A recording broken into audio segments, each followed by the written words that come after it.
favorite board meetings of the year, so we're excited to get started. But if we could please stand and join me in the Pledge of Allegiance. I pledge allegiance to the flag of the United States of America and to the republic for which it stands, one nation, under God, indivisible, with liberty and justice for all.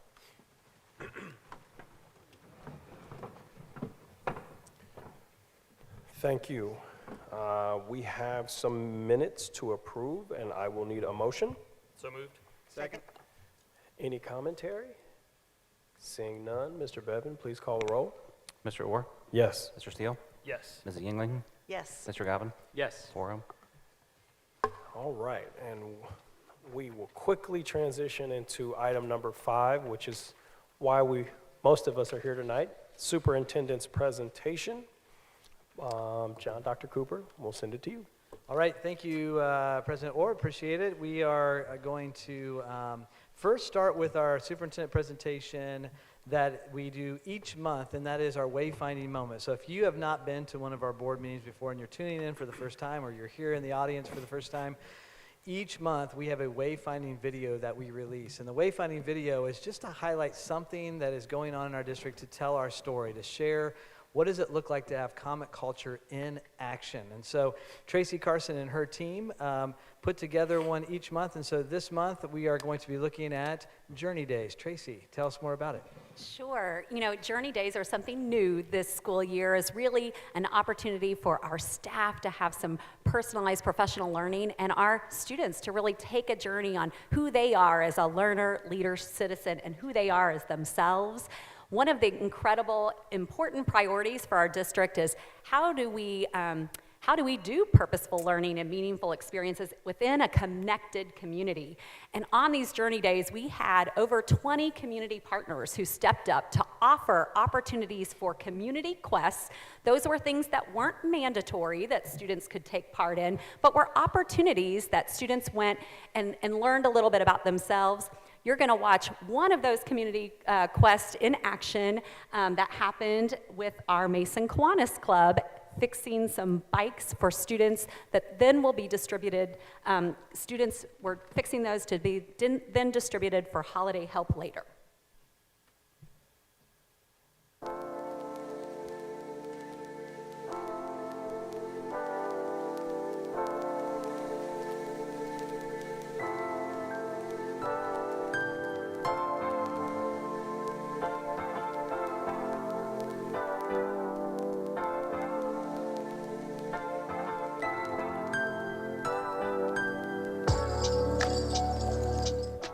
Growing up ourselves, we were real poor, and we were putting our own bikes together, and neighbors getting together to put bikes together. So wherever you can give back and teach our young ones how to give back and share and pay forward, I think it's a blessing for not just our kids, but the kids that they're serving today. We came into here knowing about nothing about bikes except how to ride it. So we kind of learned how to fix the bikes and like take off the tires and what was inside the tires and what would need to work for the bike to work as a whole and for it to be nice and high quality. I have 4 young ladies here today that want to learn, they want to give back, and they're all not only learning how to fix bikes, but they're learning how to delegate work too. So they're learning some operational skills here, but they're very energetic, and I think they're very good at what they do. They've changed tires, changed tubes, oil change. They've done it all today, so I'm real proud of you. I got to work with my friends and I did learn a lot of new things today. I learned that it's not just about giving people the bikes, it's also about giving them the quality of the bikes that they deserve, and sometimes they can't get it.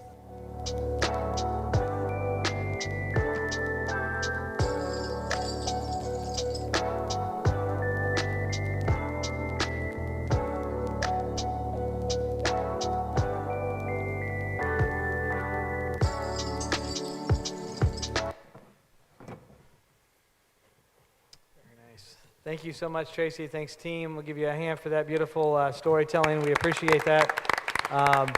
And really, it's another great testimony of the great partnerships that we have in our community. So Journey Days is something new that we have started to give our students a chance for some personalized pathways, but also to continue the personalized professional learning here in the district with our staff. And so that's the whole spirit of Journey Days. And if you have ideas and you saw this and it inspired an idea of how we could continue to partner and build that partnership around our community for service projects, please let us know, reach out to us, and we'd love to continue to expand that program. Thanks again, Tracy, I appreciate it.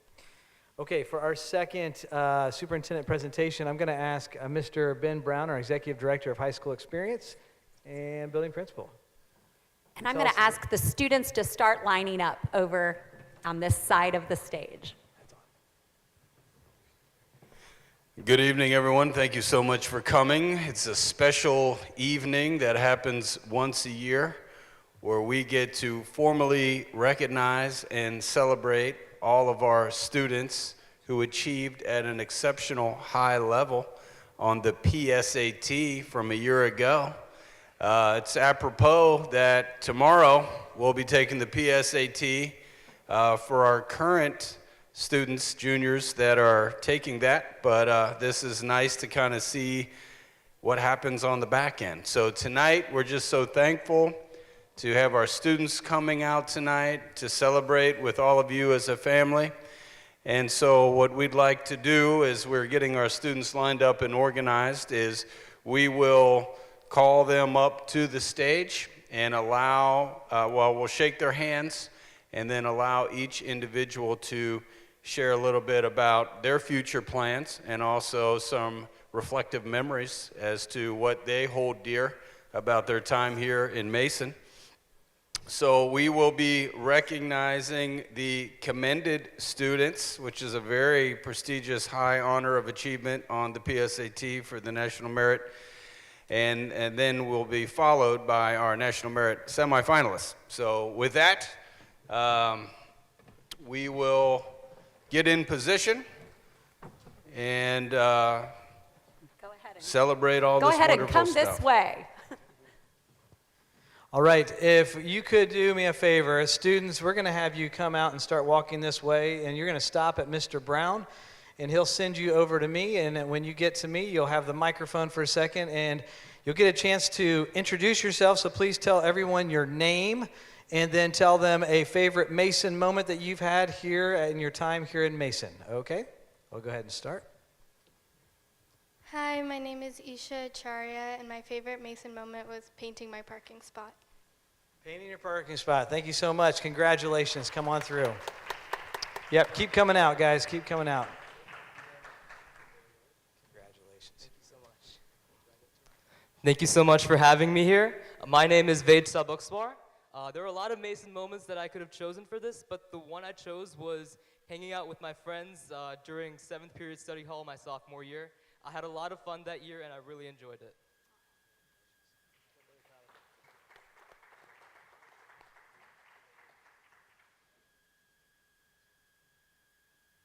My name is Esteban Cruz, and my favorite Mason moment is getting to write cool stories in creative writing classes. That's a great one. Thank you for sharing. I appreciate you.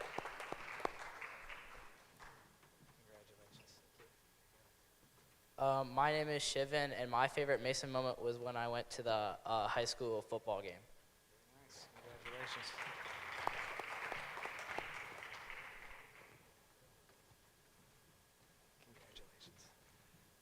Hi, my name is Henry, and my Mason moment is hanging out with my friends at cross country and study hall and having a fun time working on and playing with them. Thank you very much. Congratulations again. Thanks. Congratulations. Good evening. My name is Shrikar Kumar Kapila, and my favorite Mason moment is being the football team's film drone pilot. And thank you very much for all the opportunities that have been offered here to me and all the students. Thank you very much. He does nice work on the drone. If you've not been to a football game, that's that drone that's heading over our football team. Thank you. You keep this. You shake my hand. There you go. Hi, I'm Akul Mohanty, and I guess my favorite Mason moment was just learning how to grow in challenging environments. I know it's a bit vague, but for me, I think it matters a lot, so thank you. Oh, good one. Thank you very much. Congratulations. Hi, my name is Aditi Muthiala, and my favorite Mason moment was volunteering at the Taste of Mason as part of leadership for the German National Honor Society. Thank you very much. Congratulations. Hi, my name is Caleb Nichols, and my favorite Mason moment was the Mason Cross Country Invitational this year. We had a ton of fun setting it up, tearing it down, and running it. Run on, man.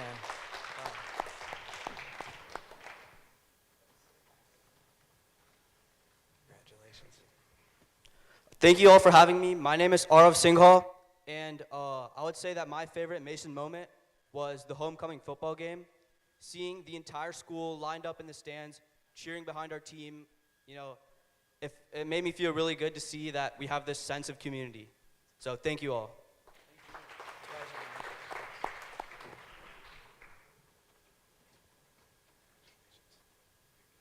Hi, I'm Shrieker, and one of my favorite Mason moments is a time when one of my friends accidentally dropped a glass in Mrs. Jenkins' Honors World History. It was memorable. That's good. Thank you.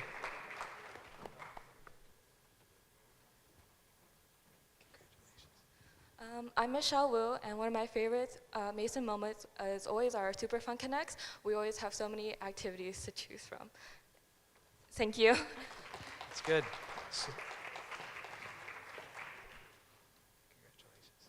My name is Imran Akbar, and my favorite Mason moment was hanging out with friends before, during, and after homecoming this year. That's perfect. That's great.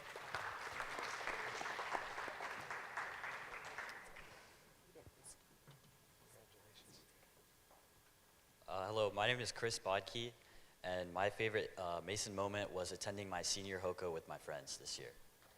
Fun time. Thank you.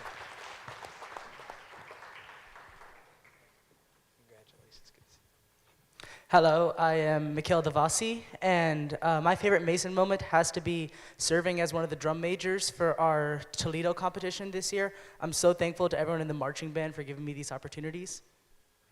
That's great. That's a good one. Good one.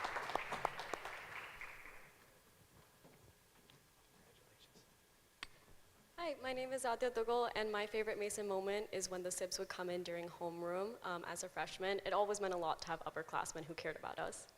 That's great. Thank you for sharing. Good to see you. Congratulations. Hi, my name is Marley Feng, and my favorite Mason moment is volunteering at Taste of Mason as part of National Chinese Honor Society. Thank you very much.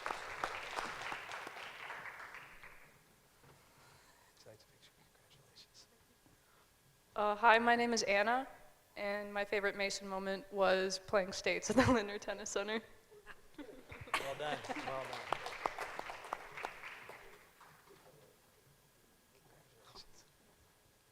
done. Hi, my name is Sanvi Jha, and my favorite Mason moment was the food trucks on the first day of school of senior year, and then also prom last year. Prom was fun. Congratulations.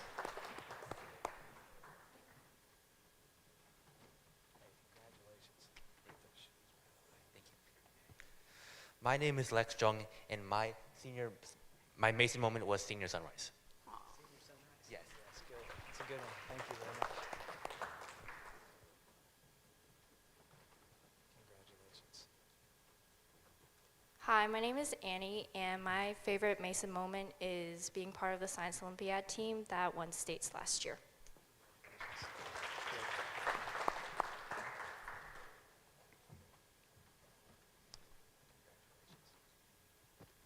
Hi, my name is Varsha Mohan, and my favorite Mason moment was my senior walk during cross country.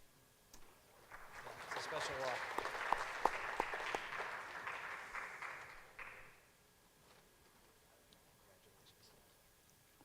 Hi, I'm Desika Shyamsundar, and my favorite Mason moment was the process of planning and writing a book about the Mason online experience with Dr. Mont.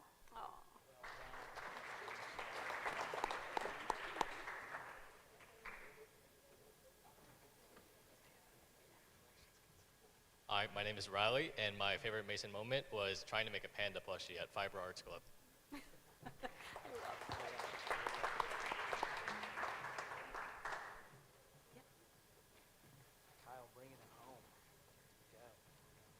All right. Hello, my name is Kyle Yan, and my favorite Mason moment is coordinating and hosting an after-school Mason culture fair with over 200 participants and learning a lot about leadership, collaboration, and myself in the process.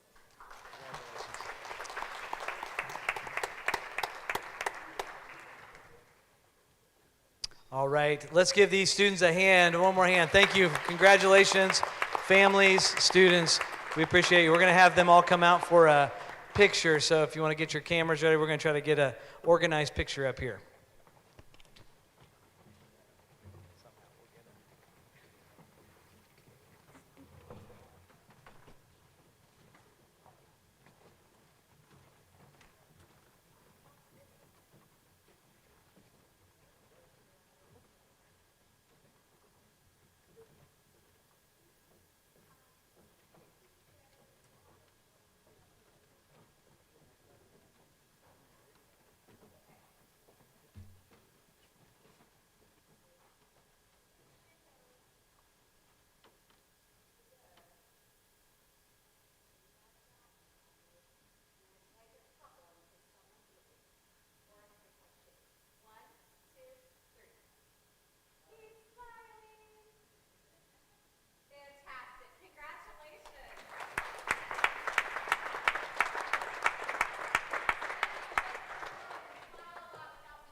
Let's give our students another round of applause for the excellent work that they've done. Very proud of you and the things that you will go off to do. And as we always love to say, once a comet, always a comet. We hope to see you continue to thrive and bring those talents back to us. But this is the moment in our meeting that we pause for those that came to just support their students and give you guys an opportunity to leave and go do the other things you have planned to do tonight. If you want to stick around for the rest of the meeting, we would certainly love to have you, but if you would like to head out right now, we'll give you a pause so you can go ahead and do that. And just a reminder, please pick up your sign on the way out. You'll want that for your graduation party later this year. Thank you.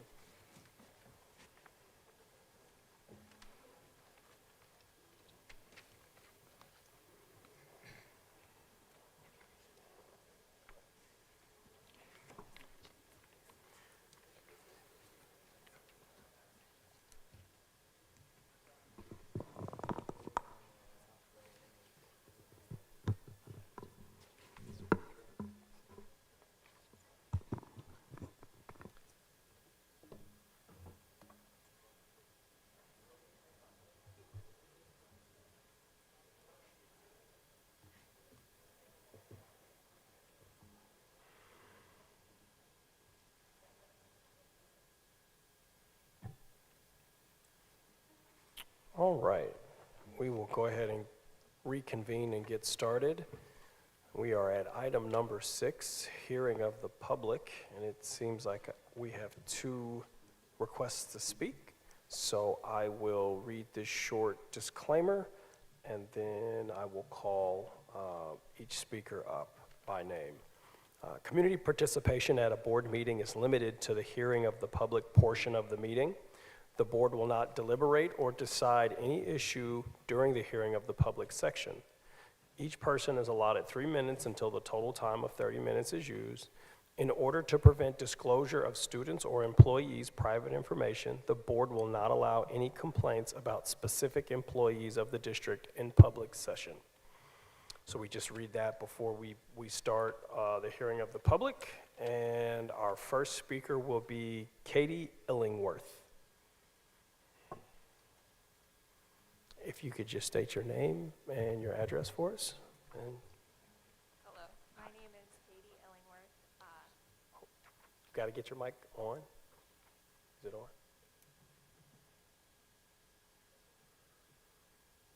Can you hear me? Yes. Okay. My name is Katie Illingworth. My address is 5634 Bristol Court. I wanted to speak briefly tonight on the Mason Marching Band. I wanted to say first that the opportunities that the marching band has provided to my students have been immense. They have made their friends and found their people there, but there's a lot of concerns with the marching band that I feel like are not being heard. Oh, I hate this. Okay.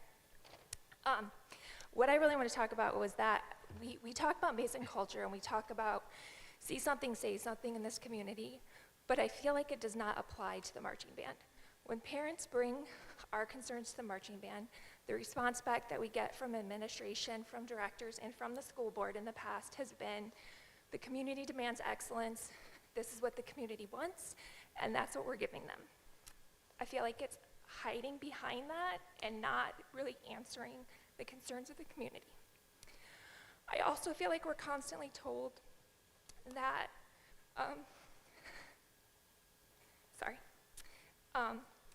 that we're the only few parents that have concerns. Again, I feel like this is not an adequate representation of the marching band. I feel like parents are afraid to come forward because their students don't want them to come forward because they're afraid of losing their spots.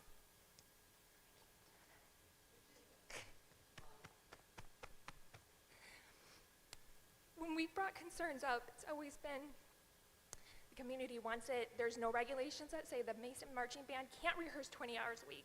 There's no regulations that say they can't have 12-hour days on competition days even though they have an 8-minute performance. They can rehearse for 8 hours. They can skip school to go 5 minutes down the street to let's play and practice for 8 hours while all their peers are at school learning. They're supposed to be here for their education, and marching band has been amazing, but I feel like they get away with a lot of things that athletics are not allowed to get away with, extracurriculars are allowed to get away with. Rehearsing for 8 hours and skipping school should not be tolerated. They are here to learn. There's no sport that I can imagine that you guys would be like, sure, go up the street, practice for 8 hours, and then when the school day's over, drive down to Indianapolis and don't even perform that day. Just go to awards, see where your prelim spot is at or your semifinal spot is at, and then perform the next day. They skip school on days that they don't even perform. They're not putting their educations first. It's all about performance. It's all about winning. It is not about our students. Thank you, Katie. And our second and final speaker tonight will be Mark Illingworth. So probably not a surprise what I'm here to talk about. I think you all figured that out. I'm going to start with my favorite Mason moment, because I have one too.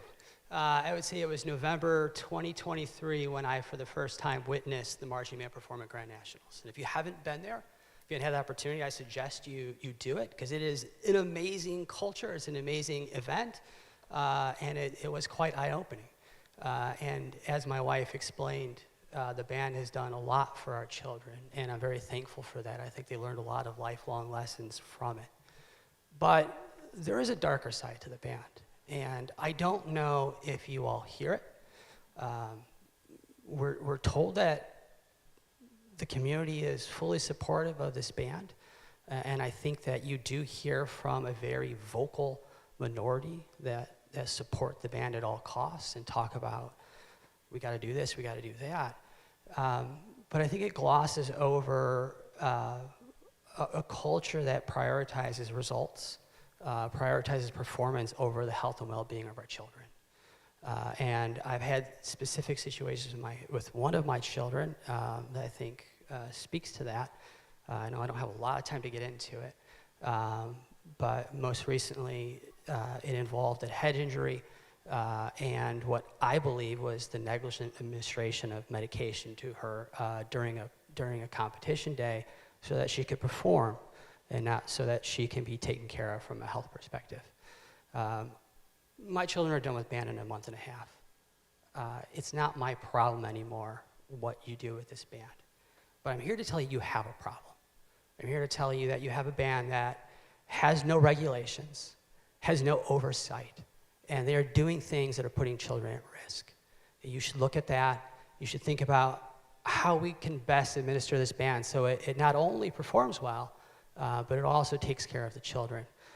There is a significant imbalance right now, and it desperately needs to be addressed before somebody gets hurt, and then someone shows up at your doorstep asking for a bunch of money. So I wish you luck with that. I hope that you hear me. I hope that her message got through to you, and you can see how much this has cost her as far as anxiety and stress, and she's not alone. There are a lot of parents that share that, and we're looking for you to help figure it out.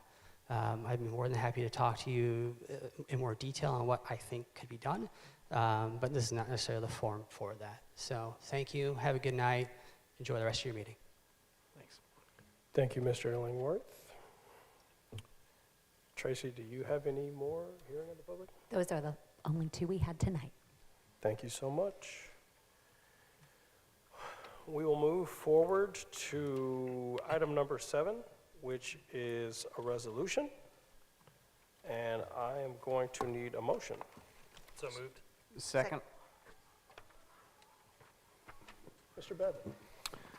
So the resolution we have tonight is to approve a few families and students for payment in lieu of transportation. So the way this works is that in Ohio, school districts are required to offer transportation either to the local school district or to districts that are within 30 minutes of our school district. And sometimes we have a few districts that may be quote unquote impractical to provide transportation to. So for example, if we've got 1 or 2 kids being transferred to a district 30 minutes away, that may not be the most efficient use of resources, but we do offer that family. If those families transport those kids, we do offer a payment to those families, and so that's what we're authorizing here tonight. Okay. Any further commentary on the resolution? Seeing none. Sean, please call the roll.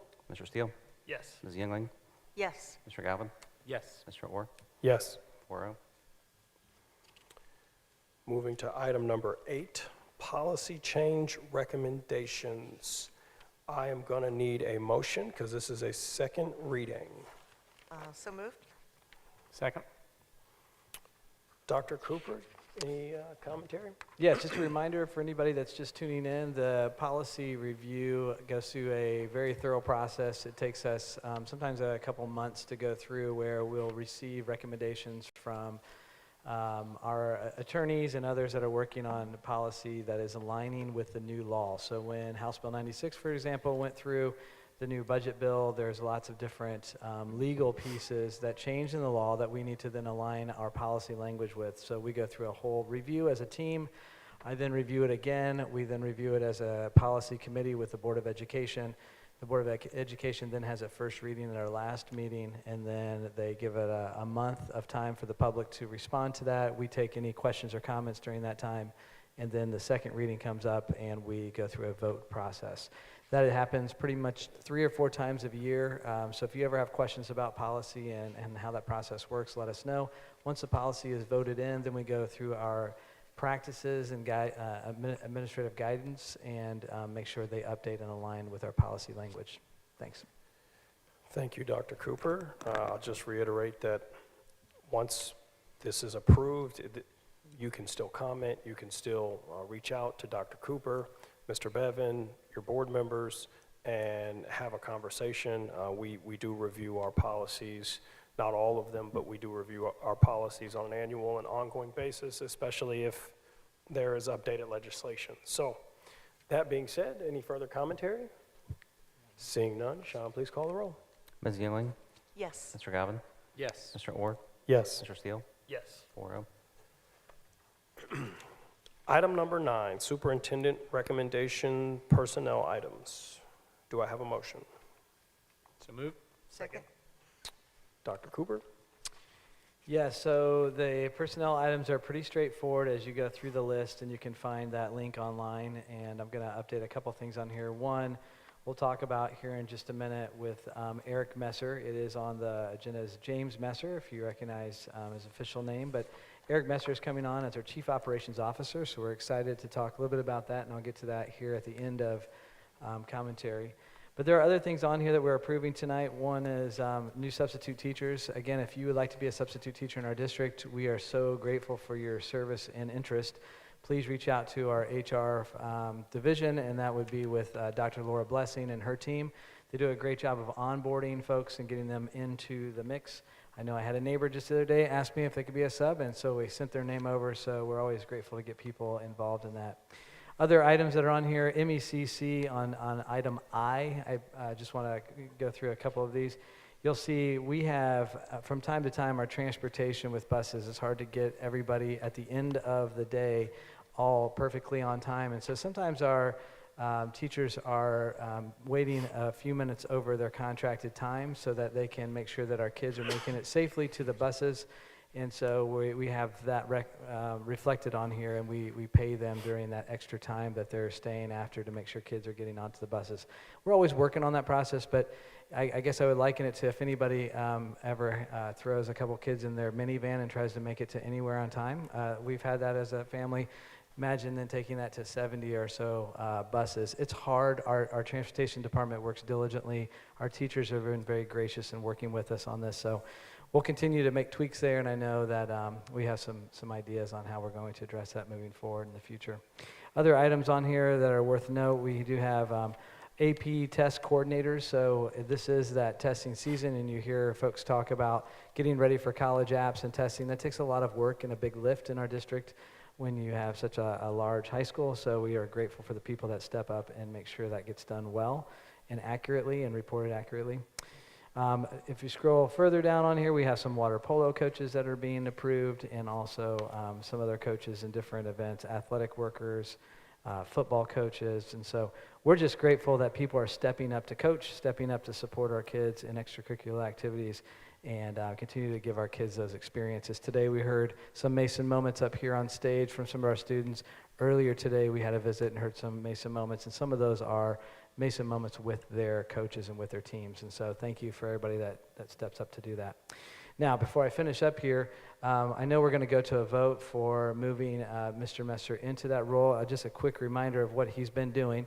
Eric Messer has served our district for in different capacities, but most recently as the elementary principal or intermediate principal over at Mason Intermediate, and then he came over as in a transition succession plan in a legacy position. And that legacy position has helped us to think through some legacy opportunities to bridge from the excellent traditions that we've had in our district to move forward into the future with bringing on so many staff members. And so he's worked closely with Dr. Blessing and making sure that we're onboarding people thoughtfully, that we're looking at positions carefully, and we're prioritizing our efforts to make sure that we continue to move forward into the future with the legacy things that we want with programs and people. So he has done a great job doing that. But it's that time in that succession plan where Mr. Petrie is moving on to a new opportunity and retiring and going on to a new opportunity. And so we're going to make this transition tonight official and moving Mr. Messer into that role officially so that Mr. Petrie can move on to his new opportunity and continue to serve in that as well and get on to his retirement. He is going to be with us through January, so we have lots of opportunities to grill and have fun with him. But I'm going to go ahead and stop there for a second, make sure we get the vote, and then I'll have a couple more comments. Any further commentary before we vote? Sean, please call the roll. Mr. Galvin? Yes. Mr. Orr? Yes. Mr. Steele? Yes. Ms. Yingling? Yes. 4-0. Congratulations. All right. Mr. Messer, as you make your way over to the mic, I'd like to invite you to say a few words, but as you make your way over, I'd like to just say a few words about Mr. Todd Petrie. So Todd Petrie has served our district as Chief Operations Officer since I've been here in the role as superintendent, and he has served faithfully. I would say a word that comes to mind with all of our team is loyalty. He is loyal to our team. He is a loyal friend and loyal to our district, and he is loyal to work of excellence. And he has had an impact on every building and facility that we have, whether it was a new roof, new pavement. We have, in my time here, in my 8 years, we have never had a time where we weren't doing some major construction, renovation, new addition. I mean, there's always something going on here, and Todd Petrie has been at the lead of that, shepherding that work well and taking good care of us, keeping us up to speed. But that's not it. He does a lot of the work with making sure that we have the safest schools in the country, that we always have proactive approaches to our safety, our relationships with our police officers, and so much more. And Todd is a good friend, a good leader, and we're going to talk much more about Todd as we have time as a team. But I just wanted to take a moment to say, Todd, we are just super grateful for the work, the service that you provided our district, the impact that you've made here. When I say legacy work, we will always be able to drive through Mason. You can look and see the evidence of the work and service that you have provided here. So as on behalf of our team, and I know they'll have some time later this evening to say a few words, but we're just grateful for you and so appreciative of your work. And we're also so excited that you have brought Eric Messer on board and continue to support him. So I'll stop there and turn it over to you, Mr. Messer. I also want to say thank you to Mr. Petrie. For the last 2 months, he's answered my many, many questions, taken care of me in a lot of ways, and just kind of said, hey, this is how you do things. And he also allowed me, though, to try myself. You know, a lot of what we do here is you got to learn. Sometimes you fail, sometimes you figure things out on your own, and he would always say, hey, try it, let's see what happens. But he never, ever allowed safety not to be there. So Todd, thank you very much for your mentorship, your friendship, and guidance over the last few months, and look forward to a couple more lunches together so we can keep going on these things. But also to the school board and Jonathan and everybody else, thank you for this opportunity. I look forward to taking our legacy work and also looking at how we can take that to operations and thinking about what do our kids need for the future and how do we connect those two things. And I've been very excited to work with Dr. Blessing. When we're doing new hires, we have so many new people. When I was hired on board, it was 74 people. So when I saw it was like 50, 60 people this year, it kind of got me thinking back to the way it happened. And there's this whole Ferris wheel that you're tired of me talking about that's coming around again. But I look forward to the opportunity to pass on that knowledge that we have to our younger teachers, but also our kids. It was exciting to see all the kids up here today and listen to their Mason moments and how can we grow upon those as well. So thank you for the opportunity. I look forward to it. 29 years of knowledge, but now I'm starting over, I feel like, again, but it will be good. So thank you for this opportunity. I look forward to it. Any questions?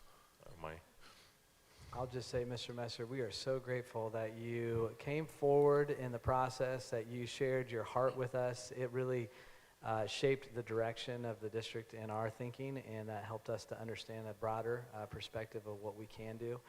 And we're excited for what you're going to bring to the table, and your experience is priceless. So it's something that we will definitely lean upon. And I will say also, you also understand uniquely how important the beginnings are, and how those beginnings lead towards really powerful endings and careers. And your beginning is one that I'll never forget, that when you came into the district, I think it was orientation, you met a very special person, Miss Dee Dee Messer, who is one of the most fabulous teachers on earth. And so we're just grateful for both of you and your family and the service you've given our district over the decades, and I just appreciate you and welcome to the position. Appreciate it. Thank you. All right.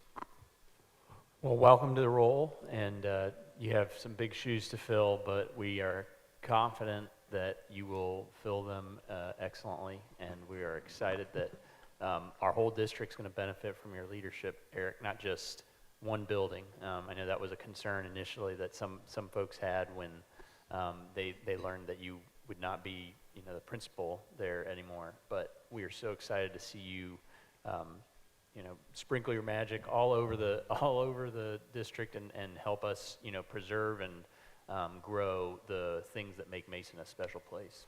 Thank you. For me, having had 4 kids come through this district and all of them go through your building, I feel like you're, you know, an extended family member. And so I'll kind of take you behind the curtain. When we were looking at our employment and how folks would be retiring over the next few years, and we wanted to make sure that culture work was taking place, we asked ourselves, who is one of the biggest culture builders in this district? And it was you. And so I think there's a moment where you should look at yourself and understand how important you are to all of us, to so many educators, so many students. And so as Charles said, continue to sprinkle that dust and bring that spirit that you have in a different way. And so we're really excited to have you in the role. Todd Petrie is probably one of the finest chief operating officers to have graced any school district, and I'm glad he was ours, and I'm glad that you two have connected.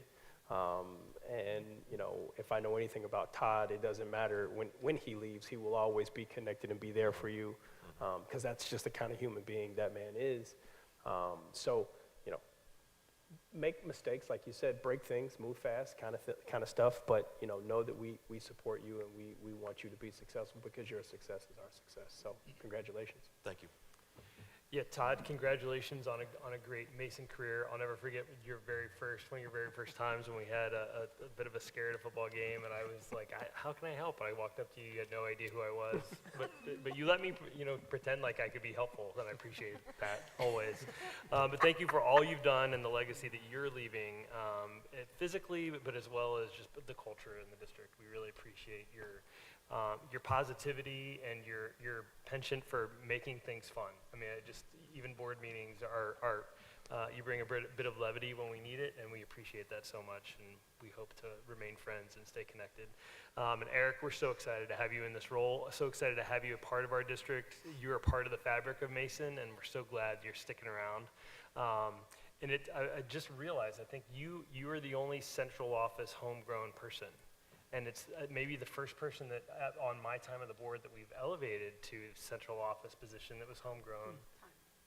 Well, Tanya, I guess we did, we elevated, Tanya was principal when I came, so Tanya, and now you, that's talk about a legacy, a really good example of that happening. One of our philosophies here in Mason that I love is that we want people to be growing all the time, and eventually, you know, you're going to grow into the next spot, but there may not be a spot for you to grow into, and you may need to leave and come back. But how lucky for us that there's a spot for you to grow into here, right here at home. So, and really quickly, I mean, you're already demonstrating that you're knocking it out of the park. That in the very short time in that legacy role, you're already seeing its connectivity to everything that we do in the district, and you're going to bring that to the operations piece. So we're really excited to see that happen. So congratulations. Thank you. Well. The old gray mare, she can go back farther than Tanya. I can go back to a gentleman named Kevin Bright. And he told me, some guy named Eric something or another, I don't know. He wanted to work here, and we didn't have a spot for him. We didn't have a teaching spot. He said he didn't care, that he wanted to be in Mason more than he cared about any title or any role that he thought he had to fill first or not fill first. You took an aide's job. And in my opinion, one of the most fortunate children in this district ever were the kids that you worked with in that year. And we knew from that moment on, we got to keep her. I knew he'd still be here because he is just that kind of a guy. You have made this place such a wonderful, wonderful place. And I appreciate you so much. And congratulations to you. It's well earned, well deserved. Thank you. Appreciate the kind words. Honey, did you hear all those words? I remember her too. I think I remember her before she was yours, am I right?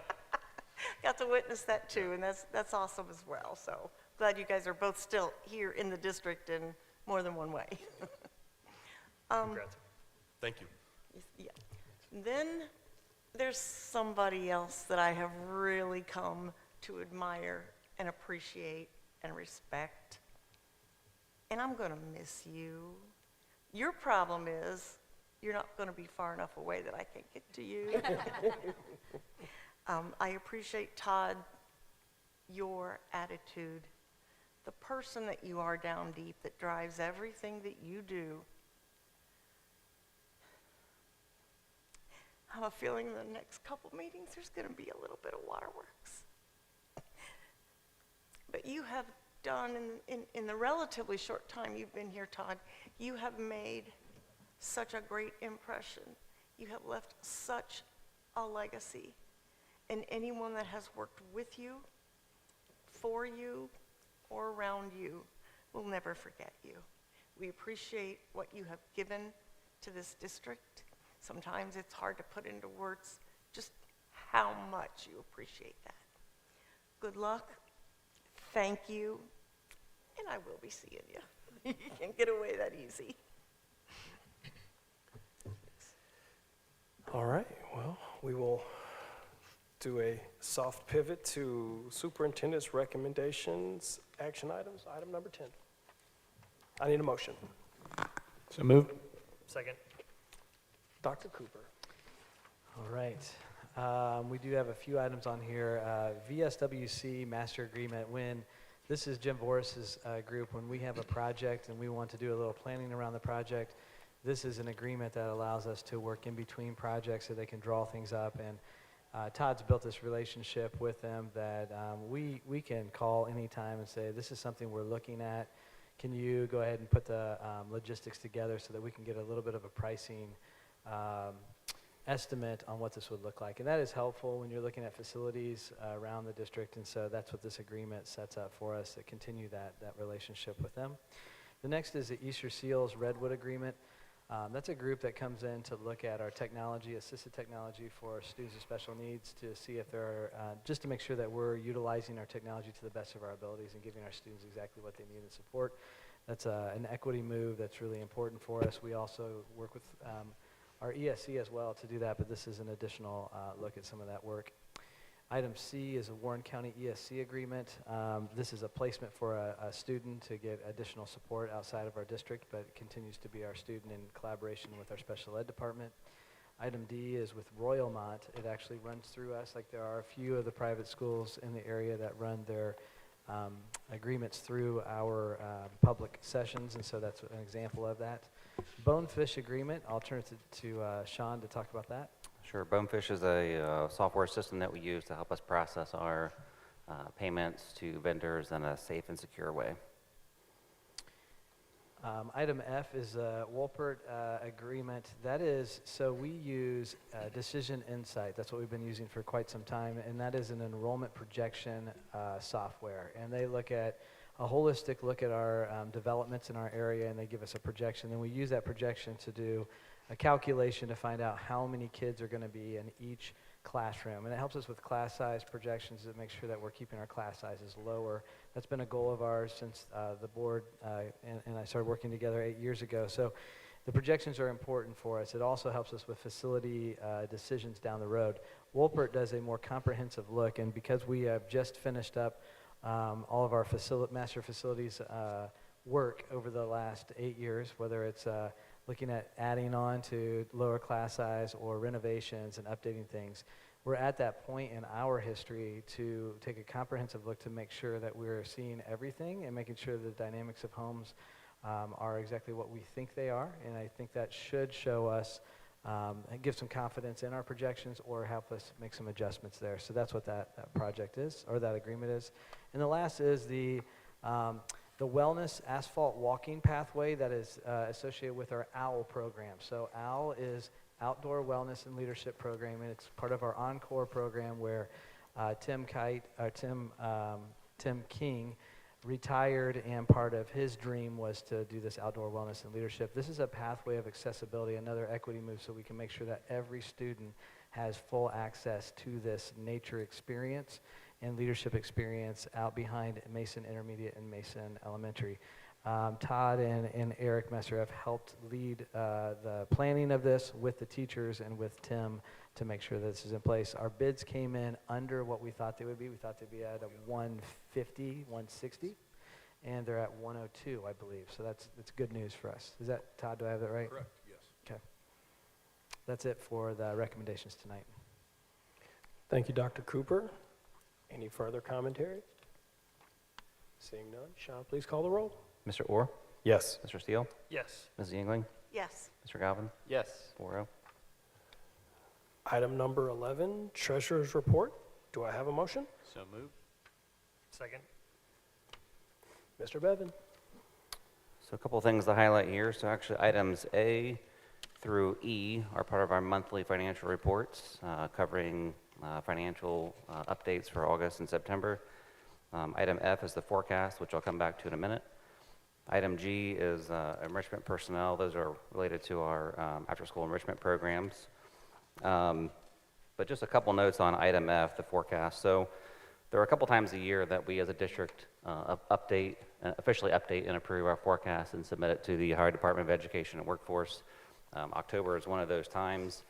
Actually, in the most recent state budget bill, they changed the date. So this year actually be October and February, which will be a little bit new for us. But as far as this one goes, just for anybody out there who's unfamiliar with the process, basically the way this works is that we start probably at least a month ago updating the financial forecast.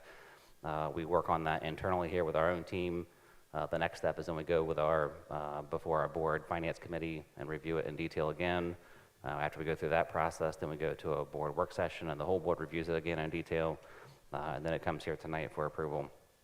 And so the forecast is something that we officially approve and submit a couple times a year, but it's also something that's a planning tool that we use really all throughout the year to help us as we're making financial decisions that impact the current and future of the district. We have a full presentation planned for the November board meeting, so we'll go into greater detail at that meeting for the public and the community. But just a couple of things that I did want to mention while we're approving this tonight. One is that the district is still in a solid financial position. So for anybody who's been in the district for a number of years, you might recall the operating levy that was passed by the community in 2020. We are still reaping the benefits of that and operating in a solid financial position as a district. A couple of the long-standing goals the district has had for years and years has been to provide a high-quality educational experience for students and families at a cost that's around or preferably even below the state average. For the most recent data that's available from the CUP report from the Department of Education and Workforce, we are actually in the bottom third of districts and per student spending based on that report. And so happy to report that we are not only in a solid financial position, we're also continuing to operate in a manner that is cost efficient and effective for our community. One of the things that's important to know as we go forward is that the new state budget that went into effect this summer, there's a lot of things that are up in the air in terms of property taxes and school funding and property tax reform and lots of things that are being written as part of that story that is still ongoing. And so as we sit here today, there is nothing that has been done in these recent legislative actions that have been approved that are directly, significantly financially impactful for the district. However, we know that there are lots more things to come, and sometimes there are things that may even have, if they don't have a direct impact to us as a district, there could be residual impacts that could also be significant. We continue to be grateful for the support of our community. About 2/3 of our funding, our operating funding, comes from our community. So our community support is really the backbone and the lifeline of what we do here on a daily basis. So more to come at next month's full financial report, but those are what we have for tonight. Thank you, Sean. If you missed the brewing up conversations with the superintendent last, I think it was Thursday, he had a special guest by the name of Mr. Sean Bevan, and they walked through, from House Bill 96 to where we are today and potential concerns moving forward. And I got to see him twice, and I thought he did an even better job in the second one. He had updated his graphs in the time that he had, and based on certain requests. So, if you have questions, open door policy, you don't have to scale any walls to get access to him. You can just email him or give him a call, and he'd be happy to walk through our finances. So thank you, Sean. We appreciate it. Any further commentary? Seeing none, Mr. Bevan, please call the roll. Mr. Steele? Yes. Ms. Yingling? Yes. Mr. Galvin? Yes. Mr. Orr? Yes. 4-0. Moving to item number 12, committee reports. And so, we've had some committee activities, so I guess we'll start with arts and activities. Well, good evening. The Arts and Activities Club did meet on October 2nd. It was a very short meeting. We approved 5 new clubs at the high school, the Kinesiology Club, the Vision AI Club, Ocean Guardians, Interact Club, and the Animation and Graphic Design Club. Just to note, the Interact Club is going to be a partnership with the Rotary. They have a student club as well as the local club here in Mason, so that's a nice partnership that they have there. At the middle school, we had 1 new club approved, the International Club, and then you already approved some of our sponsors this evening with the water polo coach sponsors, and then also the Power of the Pen. So we appreciate that support of those sponsors. We did approve 1 out of trip proposal, a ski club. It is something they're planning for spring break of 2027. And so they're gauging interest now for anyone who would like to go out to Park City, Utah during spring break in 2027. So they're going to gauge interest, determine if they need to fundraise, and that was it. We did discuss having a different meeting date to accommodate more of the committee members. So I think they were working on a Wednesday instead of a Thursday. So that was it. It was a quick meeting. I'm sure they'll need some chaperones on that Park City, Utah trip, so I'll soft circle that on my calendar. Thank you, Dr. Blessing. Diversity Council, Tracy. Diversity Council, we actually talked about Journey Days and got feedback from families just to sort of check in with where we were going before kind of every family saw what the missions and the quests and the expeditions were going to look like. We wanted one more kind of double check of ourselves to say, does this seem like we're hitting the mark of meaningful and manageable? Because those were the 2 marching orders from our families during a lot of our community conversations around those, and got some good feedback there. The other thing we talked about, which was an absolute success, one of our huge priorities as a diversity council, is we get to the privilege of getting to plan and host these wonderful Mirrors and Windows events, and we had a fantastic Fiesta Hispania. If you missed it, you can check out some of the highlights on our YouTube channel. But once again, just a beautiful celebration of culture. We had about 1,000 people that came through, and many thanks to the Mason Schools Foundation for their continued support of that. That fiesta was indeed fun. For the final time, I get to kick it to my friend Todd Petrie for a Facilities Committee update. Thank you, Mr. President. Appreciate you. Yes, at our last Facilities Committee, we're looking at summer projects that Eric is going to so enjoy doing.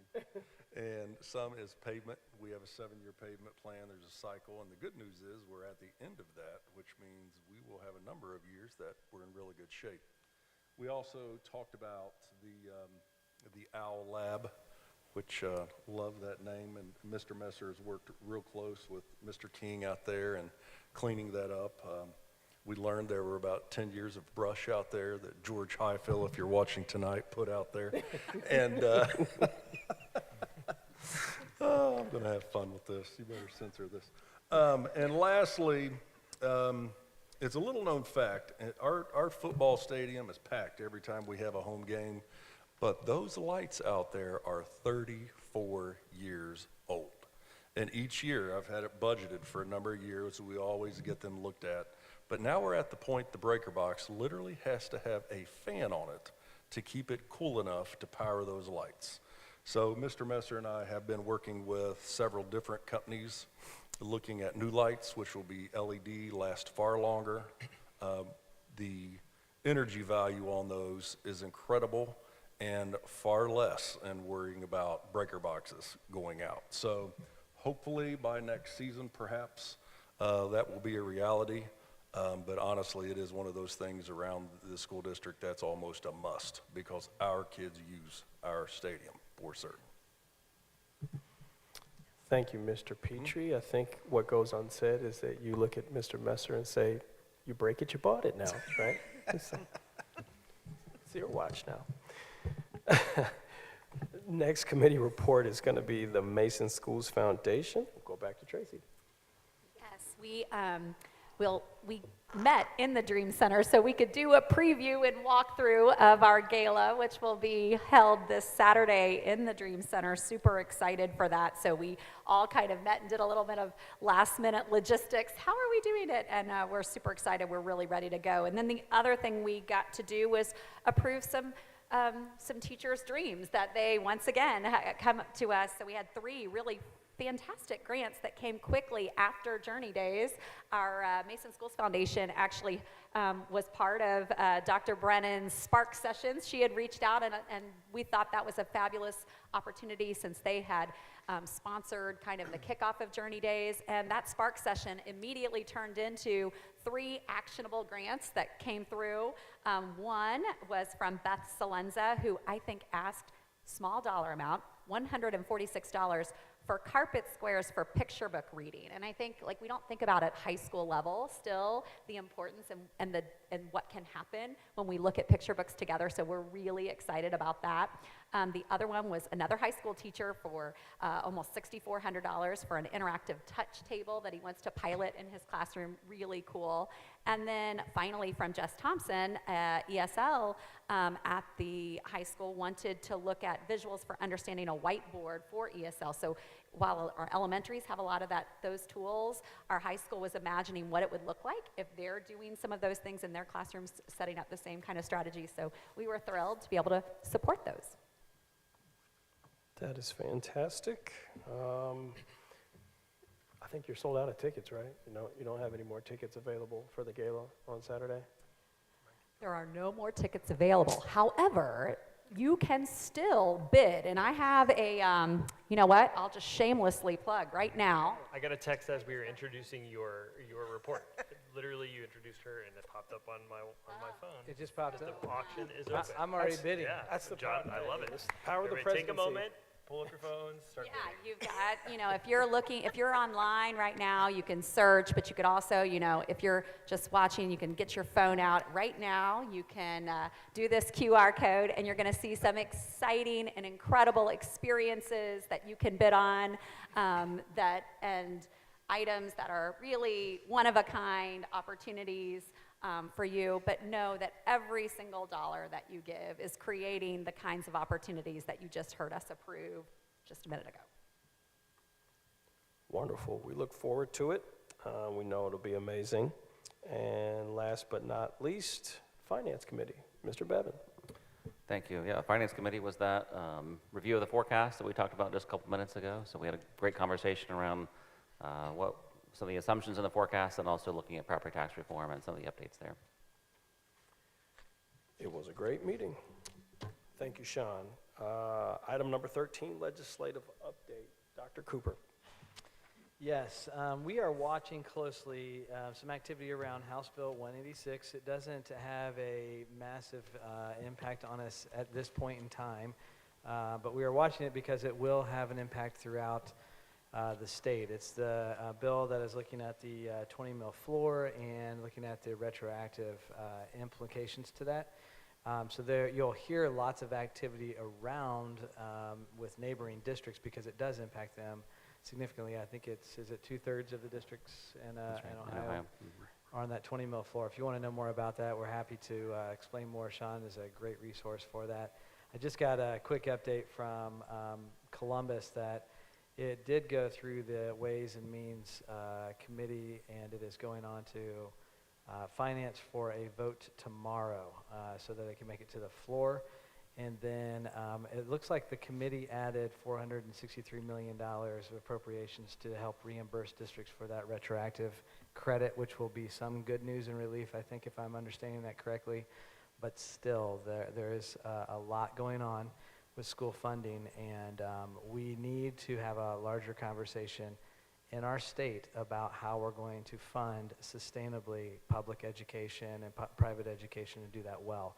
About 90% of the kids go to public education, and right now, the way it's set up is our property tax is a major portion of that. For us, it's 2/3 of our costs here are covered by that, and there are some suggestions to take that away, and if we would take that property tax away without a plan, that would be devastating to not just public schools, to other entities that also depend on that property tax. So please engage with us on that conversation. Know that we're engaged with our legislators in that conversation, but we're definitely open to more feedback, either coming to our coffees that are open or just setting up a meeting with us anytime, and we're happy to have that conversation. Thanks. Thank you, Jonathan. I can't echo that enough. School funding is the thing. So with that, we'll move to item number 14, administrator commentary. And per custom, we'll start with Mrs. Carson. I just want to welcome officially Eric to his new role. Excited. I was thinking about the very first job I had in the district, actually it was before I was actually hired, was to help write announcements that we were hiring Eric as the principal of Mason Heights Elementary. He then became a slot player all along the way. Anytime the district needed something, hey, we need a guy to be Mason Heights and Western Row. You're the guy. We need a guy to do this. He was always the guy, but he's been the guy for so many people throughout the district. He's the person cleaning up the cafeteria. He's the person staying late, getting there early. He is comic culture. He is about doing the right thing even when it's hard, and we really appreciate what he's going to do. He follows in the footsteps of an absolute legacy leader, and that is Todd Petrie. Again, when we hired Todd, we were all sitting around shocked that all of a sudden this theoretical thing that we had heard about, this OFCC funding that potentially could happen, and we had been thinking about it and hoping maybe it would come true someday, was actually coming true, and our board had to make a quick decision. Are we going to take that money? And we did immediately, to be able to do a complete 100% renovation of our middle school. Todd, I think, had been on the job for a few weeks. And it was like, oh, you are now going to be in charge of this incredible project. It is a dream that he did. And made it come true in a way that was, of course, on time, on budget, and beyond what we could have imagined. But he continued to do that over and over again, building new classroom additions at MECC, at ME, at MI, and then these incredible Dream Center spaces. But more than the buildings, it is the culture that you have done. I don't think we always were as good as we should have been to many of the people who reported into our operations department until Todd came on board. And he showed up in a way that said, I'm right here with you, and I'm going to hear what you're going to do, and we're going to move forward in a direction that is the right thing by people, and then we get better results. And he showed it every time, and I think that's a real legacy that you leave that is felt by so many. Thank you, Tracy. Well, I'll echo a lot of what Tracy just said, as I usually have the opportunity to do, going after you. But I do just first want to say how thrilled I am, Eric, for you to be joining us soon at the table and just to be able to continue to work with you and in this new role. I think there's a little bit of a theme of like put someone in a new position, then ask them to do some incredible work, because in Eric's case, I'll say, you know, he takes on this new legacy role and we say, oh, I mean, I could actually list a few things, but one that is really standing out to me because we work closely on it is, all right, now can you just design like next level professional learning for all of our classified staff in a way that we have never done before, that's responsive to their needs and has choice and is listening to their voice. And Eric did it. I mean, he just made it happen, and the feedback that we got from those staff who felt heard, listened to, respected by those opportunities that they had was just remarkable. And it was a logistical feat. It was also just really thinking creatively and differently and bringing in all sorts of different partners from our community and elevating people within our district in leadership roles that hadn't necessarily been in those places before. So, and in one of those sessions, Eric very aptly led a session for classified staff on comic culture and helping them to understand what does it mean, because they don't always get that chance to hear it. And I think about who better to do that. So, you know, we think about our beliefs, our behaviors, the experiences we create, those 3 core beliefs. We own the moment. I mean, that's Eric Messer. So whether it's sweeping up when he just sees the need or jumping in to figure out, oh, hey, also, how can we bring all of our administrators to Friday Night Lights to help create a safer atmosphere? He's going to make that happen. We build meaningful relationships. It's Eric. I think about, you know, just moments I've had as principal walking around to know 1,600 students and you're fist bumping all of them, you know their stories and what they were doing the weekend before. It's remarkable. And then your story matters. Eric has just a remarkable way of knowing people, of being able to listen to them, anticipate needs, and to really respect each individual. So Eric, so excited that now, as Mr. Galvin said, we get to expand that impact even more broadly, and I'm thrilled for you. And it's bittersweet because Todd, I'm gonna miss working with you so much. That word legacy really did stand out in my mind to think about the impact you can physically see of your work in each of our buildings is incredible. Having gathered with leaders from around the nation a couple of times this fall in our Dream Center in the high school, and their jaws just drop. None of that is easy, and it was also done in a way that involved so many people in meaningful ways. And then that got me thinking on other L words. So I was thinking about listening and listening leader. You do that with our classified staff, but also I just think, you know, one of my favorite, when I think of you, Todd, one thing is, even in a team meeting, sometimes someone says something and Todd says, huh, and he just kind of gets this look. And you know, he's listening and he's really thinking about it differently. And I just so appreciate that about you, and your ability to then take an idea and run with it. And then, of course, laughter. So you make me laugh, you make all of us laugh, and that makes the work so much more fun for all of us. And so excited for you and where your adventures will continue to take you, and we will continue to benefit from your good work, too. Thank you, Amy. Dr. Blessing? Well, double kudos, right, and ditto what they said. Todd, I haven't known you very long, but you've been a great teammate and friend from the very beginning, and I appreciate that, and it's great to be able to have that connection. And I think what Connie said is, we know where to find you, because I think all of us know his talents well beyond the educational realm and construction realm. So we'll always be, you know, only a quick text away and a laugh. So I appreciate and wish you well, and we're looking forward to seeing you for quite a while. So, you know, it's a short goodbye, right? A see you later. And I've had the privilege of knowing Mr. Messer now in 3 roles, so I'm really excited.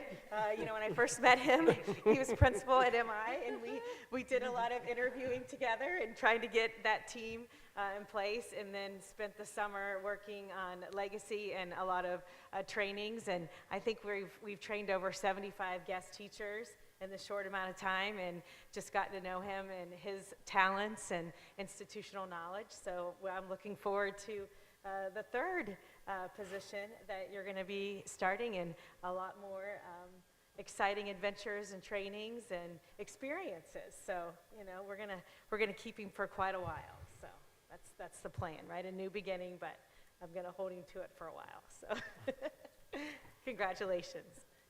Thank you, Dr. Blessing. Christine? Congratulations, Eric. We're so excited to have you.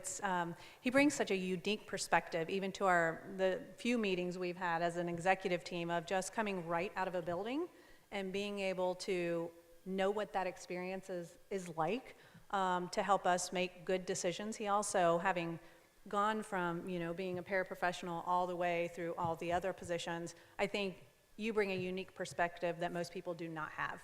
And the way you can build a rapport with the classified staff, and Everybody talks about you sweeping the floor, sorry about that.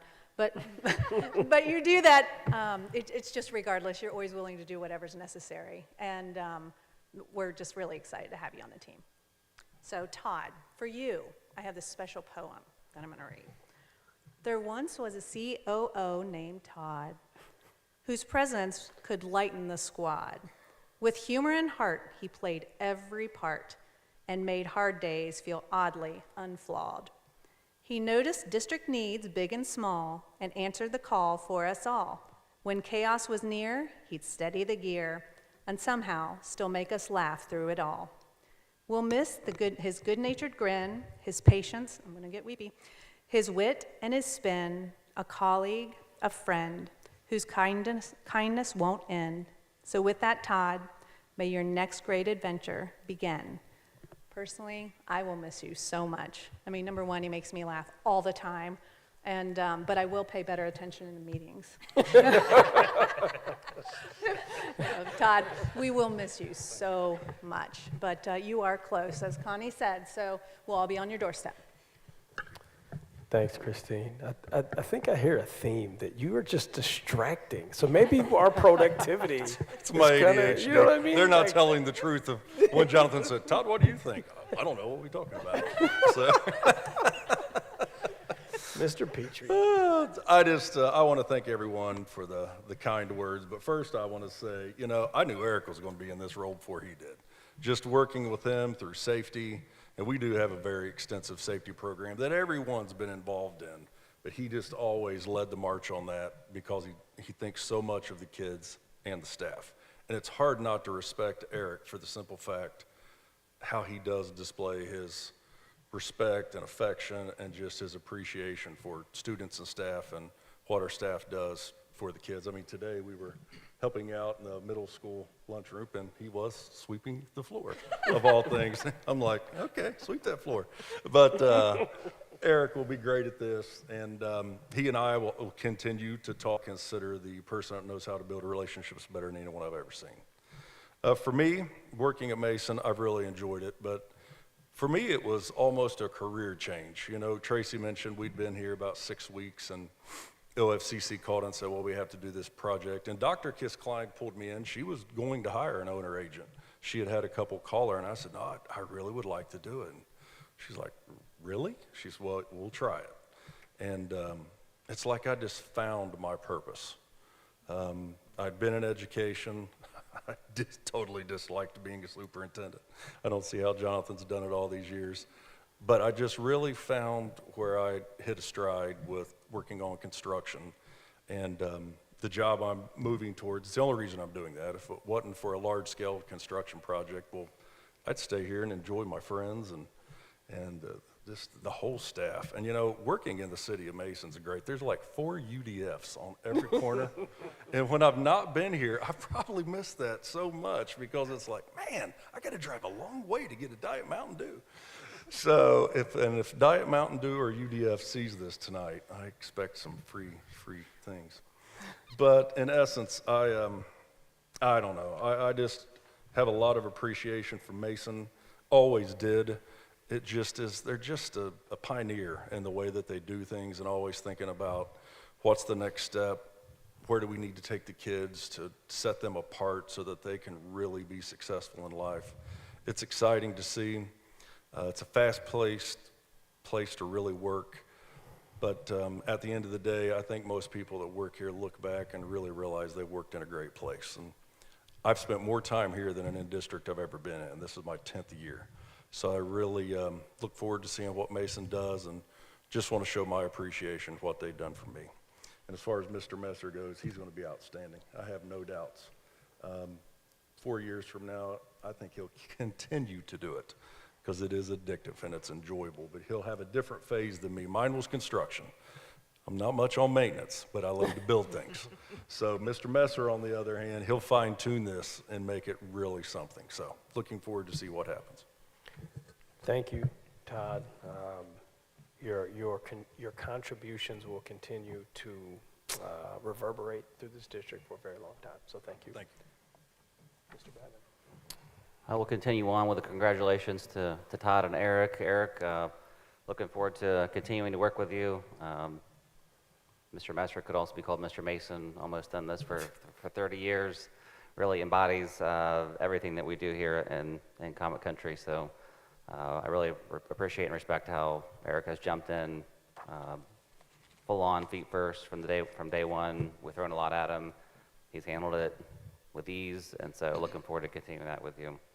Todd, some of the words we've heard tonight: loyalty, positivity, fun, laughter, listener, safety guru, construction expertise. All of these things are very true. You really bring a lot. You're a very talented, gifted, well-rounded guy, and we really appreciate being able to work with you, and certainly wish you the best in your next season. We'll miss you, but wish you the best in your future endeavors, and don't be a stranger. Thank you, Sean. Dr. Cooper. Well, Todd, you need to be here next Tuesday, because you're coming back Tuesdays, right? Just That's Tuesdays. right. Okay, good. Just want to make sure. We're not losing you for good. Todd is gracious enough to give us a transition plan, so he's going to be with us on Tuesdays, and so we'll give him a hard time each and every Tuesday. I think we have at least 8 of them, so we'll just continue to have like special gifts for you each time to make sure that you, maybe some Mountain Dew or something, I don't know. Todd, we do appreciate you. Couple things that I want to just highlight. One, the fall play. If you haven't had a chance to see the fall play, October 24th and 25th coming up, it is excellent. It is hilarious. It's funny. You will laugh until you cry. It's one of those funny shows. And our kids are brilliant in it. So it's called the play that everything goes wrong, and it does. Everything does go wrong. It's pretty fun. The fall sports season, just a couple updates really quick around and I'm going to miss something here, but let's see what we can do here. We have cross country, both teams just won GMC. Correct me if I'm wrong. I know you guys have this down. Okay, we got that so far. We have Coach Castor 100th win, and they have their next game this Friday, which could secure a home postseason game, I believe. That's what I'm understanding. Our soccer team, girls and guys, both won GMC, and we are up 2-0 at halftime right now over there at the stadium. We have, I know our water polo is going to state, I think. They just finished state this weekend, yep. So that's happened. We went to state, and that was great. What other sports do we have that I'm missing so far? Tennis, tennis. How could I miss it? So our girls tennis just won their 9th, get this, their 9th straight consecutive state title. Okay, so they stand alone. There is no one else in history in tennis that has 9 straight championships, state championships. So congratulations to our girls. We got to go over there and watch them, and when they play, the first day they play over at this beautiful new facility, singles and doubles. And so they all qualified for that, and our young lady who won state last year was up against who she beat last year for state, and then she ended up, there was a semifinal, she came in 4th, amazing back and forth. And then we had 3 of our doubles teams in the final 4. So then the final game was basically Mason versus Mason. And so it was one of those, every play was go Mason.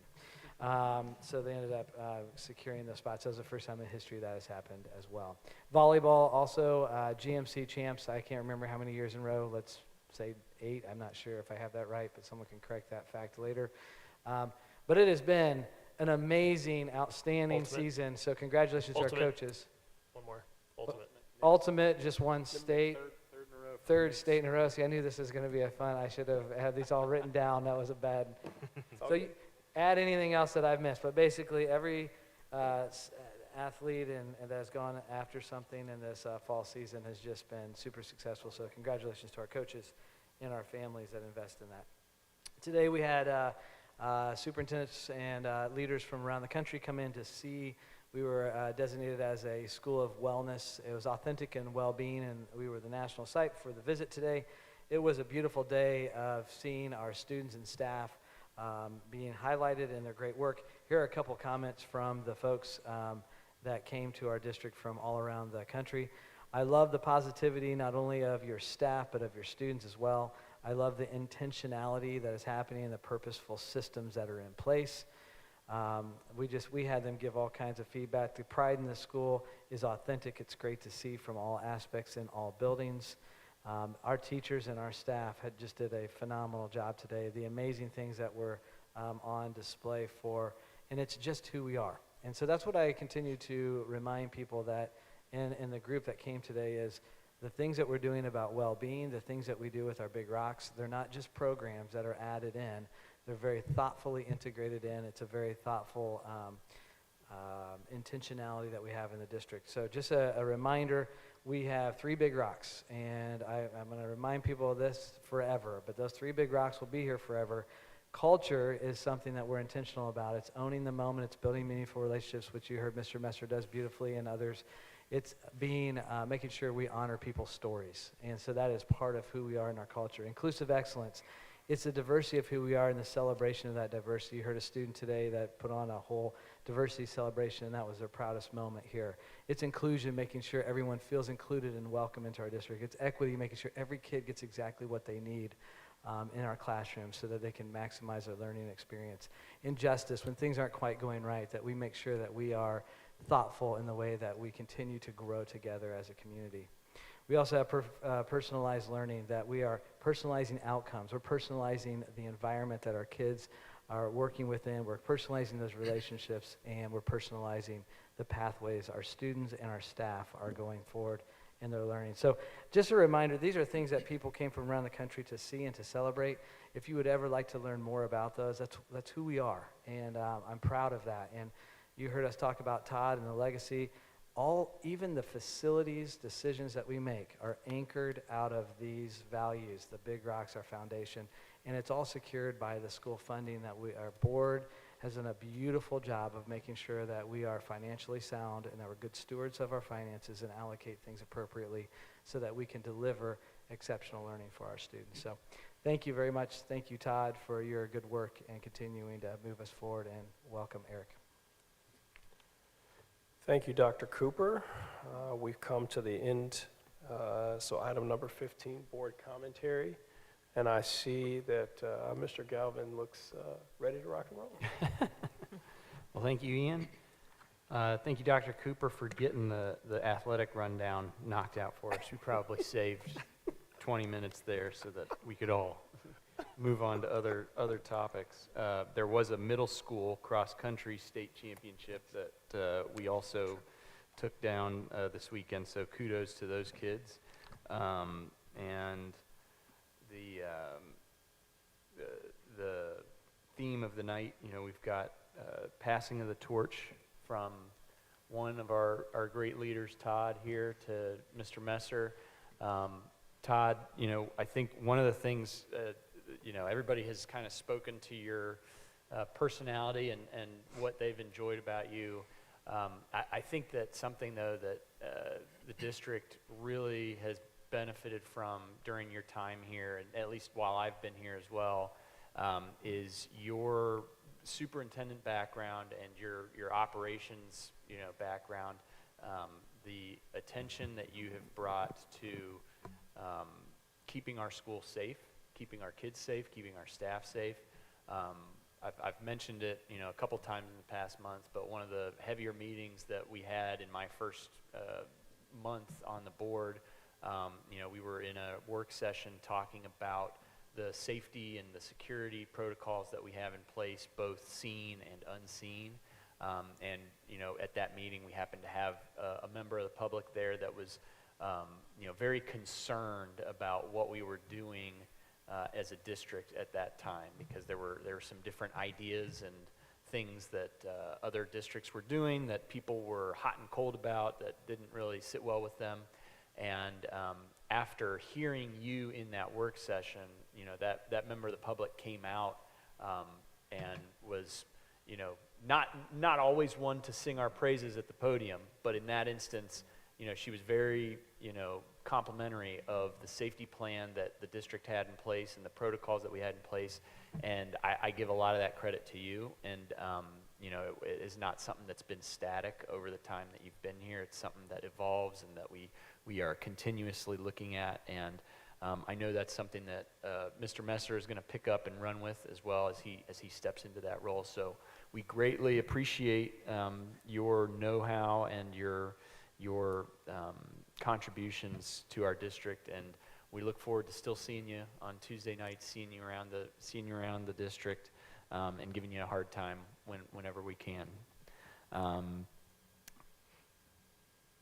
Sean, you touched on our preview for our financial forecast coming up, and Jonathan, I think you touched on it as well.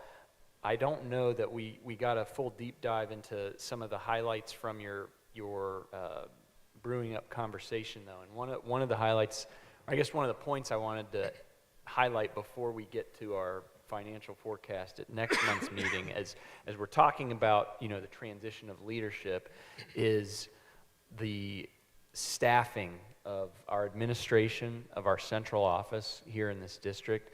And I would like to yield just a minute for those who are watching and are curious about our organization. We talked about how we're in the bottom third of operating expenditures per pupil as far as the last CUP report goes. We all know that we are at the top of the list when it comes to the niche rankings, top of the list when it comes to the Ohio State report card. And when you compare our school's standing, our district's standing on those achievement lists, if you will, with the financial operating model that we have, we are able to achieve those results at a far greater value to our community, spending less dollars per pupil than the peer districts who are achieving those same results with us. But I want to specifically ask you, Sean and Jonathan, if you know, Jonathan, you've been our superintendent here now for what, we're 8 years in, is that right? Mm-hmm. And from the time you started to the time you sit here now, the size of our administration, the head count, if you will, FTE. Yeah, so we're super conscientious about our FTE count, and we have been the same the day I started in this role to the day now. And the reason for that is we will change roles from time to time. We will give new titles to roles and reallocate the work. But we always are, if someone is leaving a role, we will replace it with something that we need at that time. So we reevaluate every time what we need.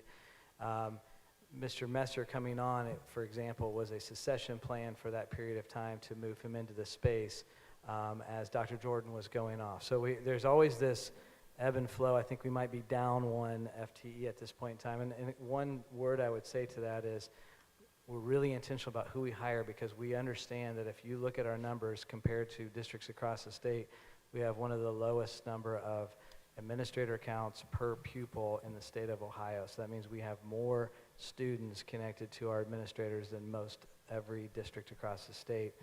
And we're okay with that because we hire really, really great leaders to that, and we have really great teachers and great teacher leaders, and we have leadership structures to support that work. But it's also, we have really great administrative assistants supporting our work as well. So I want to give them a shout out, because if we have the least amount of administrators, we probably also have the least amount of administrative assistants as well. It just, the math works out that way. But we work hard, and I've gone past my minute, so I'll pass it on to Sean. Sean, anything you'd like to add to that? I know you've got a couple slides that maybe Sure. touch on that a little bit. Yep. Yeah, a couple things to highlight in terms of, again, based on data that comes from the state. There's different ways that they slice it and allocate it. When you compare Mason to other districts across the state and say what % of our operating spending is spent on administration, we're in the bottom 1.8% of the state, of all districts across the state, in terms of how much we spend administratively. You can break that down a little bit further and say, okay, well, let's take not just all administrators, let's take central office alone. Take central office, we're in the bottom 3.8% of schools across the state on central office expenses per student. So just a couple categories that we, again, as Dr. Cooper mentioned, we work hard to keep those dollars down and really spend on the classroom. If I look at classroom costs on the flip side of that, where we really try to allocate our dollars on direct instruction, we're in the top 15.7% in the state. And if you include not just classroom, but also support costs, so think of nurses, guidance counselors, therapies, those kinds of things, we're in the top 8.9%. So top 8.9% on instruction and support, bottom 1.8% on administration. So really working hard to put the money where the kids and families are. Thank you. I think that, it's something that you might be mistaken to think that we track those numbers and, try to improve upon them or go above where we are. But the reality is that our standing in respect to those numbers and those rankings, which we're very proud of and that will stack up against any other district, is just a byproduct of following what the vision for this district is, doing what we know to be right for kids, doing what we know to be right for our staff and for our community, and providing that value to the community. This board, in my time here, has not shied away from going after initiatives and supports and structures that we are convinced are for the best for our community and for our district, regardless of what those ramifications might be financially. But we always find a way to incorporate those things in a meaningful way and in a sustainable way that on the back end still results in being in a very healthy financial position and attracting excellent talent, and as you saw tonight, getting outstanding results in the classroom. So I want to give you guys a lot of credit for that. I want to give our outgoing COO, Mr. Petrie, a lot of credit for that. The rest of our executive leadership team, a lot of credit for that. And it's a high bar to meet. It's a high standard. We talk about a lot of things at these meetings every month. We love to highlight the things that our students and that our staff are doing, because that's why we're here. That's the work that we as board members do, is to support the real stars of our district. But it is just, you get one sliver wherever you sit in this community, right? You get your perspective, your view, and that kind of shades how you see things, how you experience things.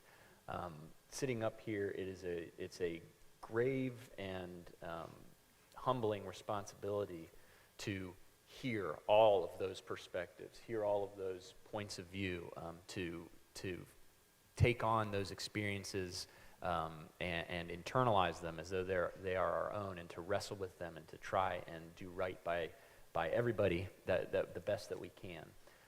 And I think the only way that we're able to do that to the best of our individual abilities and our collective abilities is showing up for our community, showing up for the kids that we're here for the staff that we're here for, and being here, being present, and doing the work together like we've been able to do. I want to touch on some other fun highlights that were going on this weekend. We had our first annual Spooktacular 5K, thanks to the Shine Like Sable Foundation, the Comic Cupboard, and hosted by the City of Mason. It was a beautiful, beautiful morning. I know I saw all you guys out there on Saturday. There were lots of fun highlights and things going on there. It was also, I think this is going to be a great event, hopefully, that carries forward into the future, because I realized when I arrived there, with all of the GMC and middle school cross-country meets going on, all of the really good runners were somewhere else. So there's hope for those of us that are aspiring weekend warriors that next year maybe we'll get on the treadmill and crank it up to 6.5 miles an hour to get training for that 5K best time. But a really great event. They raised a lot of money for our food insecure students in the community. And I know that a lot of the participants had a great time there. I also want to give a thank you to the Mason Deerfield Chamber for hosting a candidate forum for those of us who are on the ballot this fall, as well as our city council candidates to participate in. We were able to address the community and respond to different questions, and I felt like that was, that's always, this is my third time through this process of,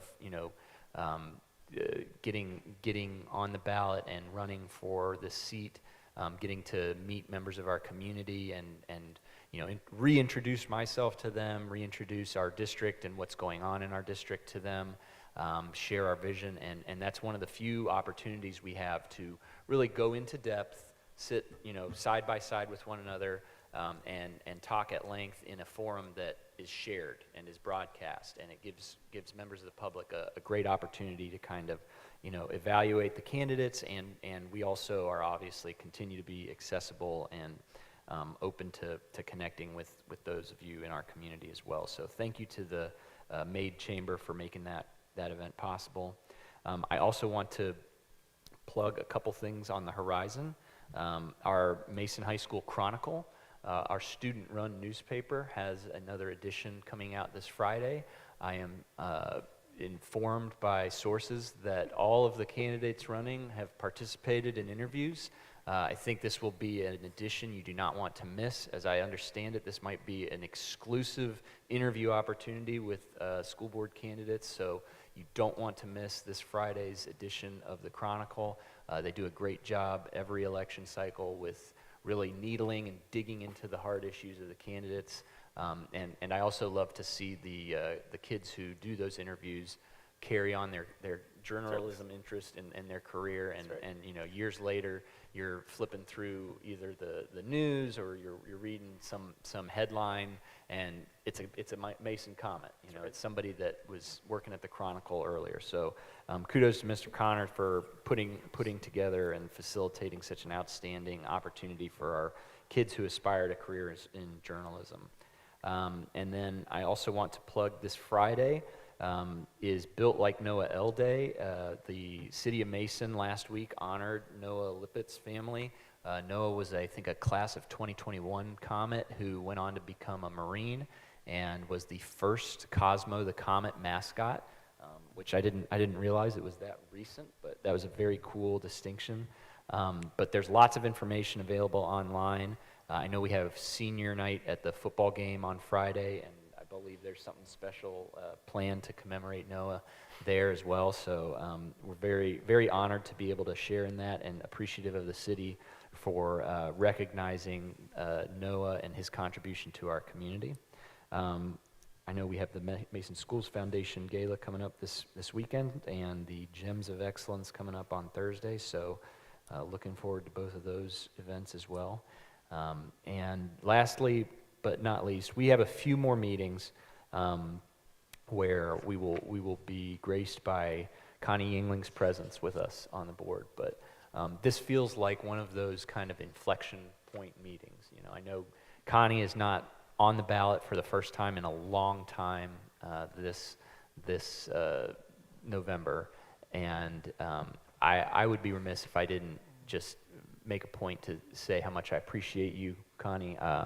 You were, I think, the first board member to reach out to me when I was getting started running for this office, and I think we had about a 2-hour lunch before we at Panera. Yep.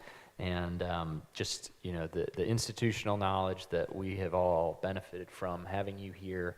I feel like every meeting that I get to sit in with you and we're talking about things, you'll pull something from the archives and share some memory about, we used to actually do this, and it's always so interesting. It's just kind of a fun, you sit here and you're like a fish kind of swimming through the ocean, and then somebody says, "How's the water?" And you're like, "What's water?" You just kind of assume everything is, since time immemorial, what it's been like, and having you be able to kind of pull back the curtain and share some of the the origins of things around this place has been really cool and really valuable, and I have been honored to do my best to kind of try and carry that legacy on forward for our district. So we'll have plenty of opportunities to bring the tissue box out over the next couple months, but I wanted to make a point of saying that, and that did also remind me, I wanted to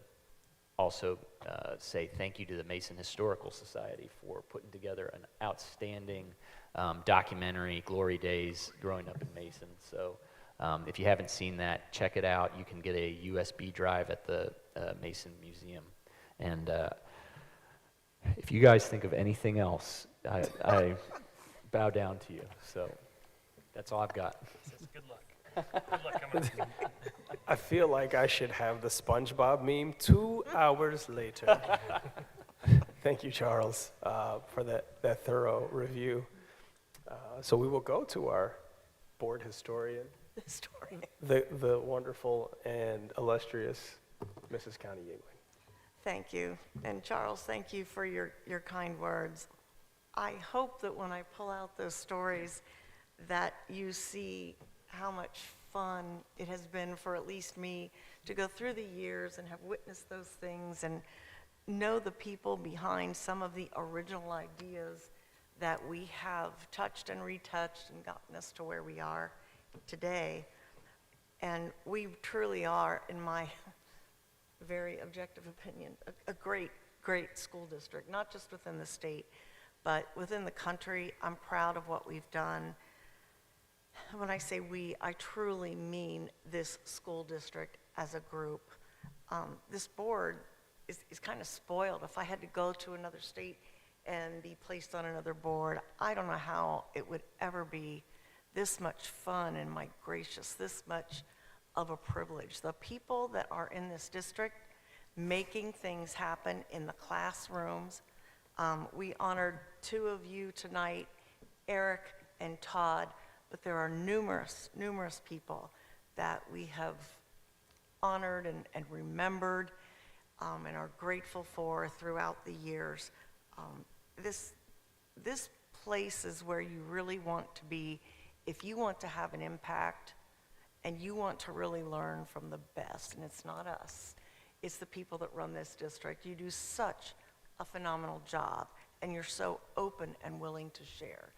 I am so grateful when another school district says to me, I talked to someone from Mason, and they shared this with me, and we are going to try and move in this direction and use the information you gave us to make a better place for our kids. And that's really what it's all about. That's really what it's all about. If we see it, we know it, and we keep it, so what? When we share it with our students, our families, and other school districts and other educators, that's where we all get the benefit. And it's just been such a privilege to see this through the years. It seriously has. The Mason Schools Foundation is an offshoot of all the things that are great here. And that when that foundation was founded, golly, how many years ago now? 2008, yeah. So great momentum, very quick momentum.